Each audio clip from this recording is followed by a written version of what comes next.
Are we rolling? John Lake here once again. So we talked about doing the filter change on the Viqua unit. We've got our primary filter here, which we changed last time, and now today we're going to change the carbon filter, which is the second unit in. So down here, this is our supply. So we have the sediment filter, and then in this box here is the carbon filter, and this is actually the UV unit that we'll change in a subsequent installment. So in the box is one of these. So this is what you get in there. The carbon filter is primarily for removing taste and odor.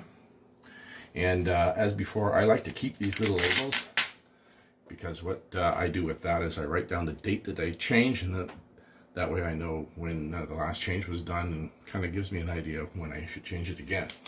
So we'll put that aside for a moment. Open the package. Careful not to lose the rubber gaskets. There's one at the top and one at the bottom. You'll need those or else it won't work properly. And they're just sitting in there kind of loose. So have that ready. As before, I have a bucket for water because you'll see some water escape happening, and a towel for the same sort of purpose. So what we need to do is, as before, we shut off our line to remove the pressure from the inside, and we shut off our line to remove our pressure from the outside. I also have an escape tap here, and I'm just going to let the pressure out. And then our system is now without pressure. We have a wrench for removing this retainer here, and we just want to loosen that off. I also have a button at the back, and that is to allow the air to get in so that this thing can actually come apart.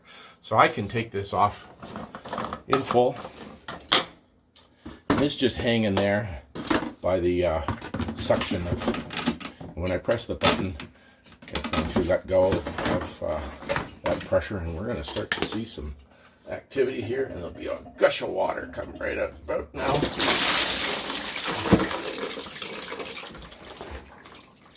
And we have to keep our O-ring handy. This is our old filter here, and you can see that that's accumulated quite a bit of dirt, and even past the primary filter, which goes from 5 down right down to 5 micron. So I'll just empty this out here, and just make sure that the rubber gaskets aren't in the way. I have to replace this O-ring. It's still got some lubricant on it, but if it was feeling a little bit dry, you could add some more plumbing lubricant, or Vaseline also works. And then what I can do then is make sure my gasket is intact in here, top and bottom. Place the filter in the bottom of the container.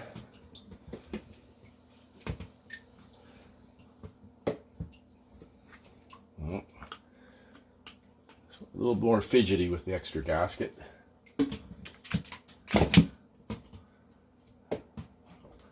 And then we can just put this right back up in place.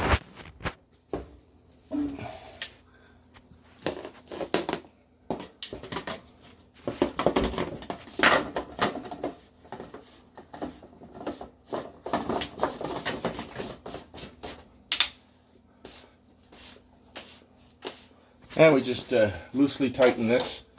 Doesn't need to be wrenched super tight, and that's all that is required. So now we're secure.